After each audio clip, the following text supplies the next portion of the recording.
అందరికీ నమస్కారం. నేను మీ భాగ్యలక్ష్మి. 494 ప్రకారం రెండో పెళ్లి ఎవరైతే చేసుకుంటారో వాళ్ళకి 7 సంవత్సరాలు జైలు శిక్ష మరియు జరిమానా కూడా ఉంటుంది. అంతేకాకుండా 125 సీఆర్‌పీసీ ప్రకారం మనోవర్తి కూడా ఉంటుంది. మరియు 2005 ప్రకారం తండ్రి ఆస్తిలో కూడా మహిళలకు హక్కులున్నాయండి. ఇంకా చూసుకుంటే 2005 43వ చట్టం ప్రకారం గృహహింస చేస్తే ఆ తీవ్రతను బట్టి జైలు శిక్షలు, జరిమానాలు అనేవి ఉంటాయండి. 2013 చట్టం ప్రకారం పని ప్రదేశాలలో మహిళలకు లైంగికంగా హింసిస్తే వాళ్ళకి వాళ్ళ తీవ్రతను బట్టి జైలు శిక్ష, జరిమానా అనేది ఉంటుంది. ఇంకా చూసుకుంటే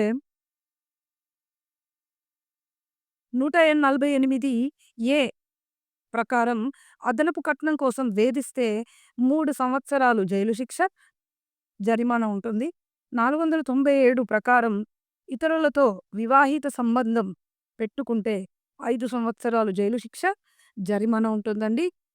312 ప్రకారం గర్భిణి అనుమతి లేకుండా భర్త గాని, అత్తామామలు కానీ అబార్షన్ అనేది చేయిస్తే 7 సంవత్సరాలు జైలు శిక్ష, జరిమానా ఉంటుంది.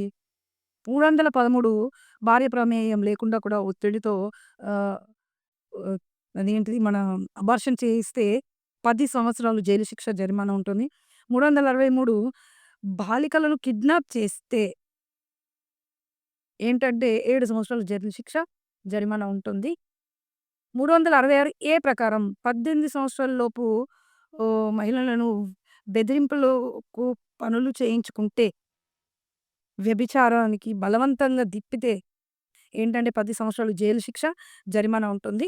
366 ప్రకారం 21 సంవత్సరాల లోపు అమ్మాయిలను ఇతర దేశాలకు వ్యభిచారం కోసం పంపిస్తే 10 సంవత్సరాలు జైలు శిక్ష, జరిమానా ఉంటుంది.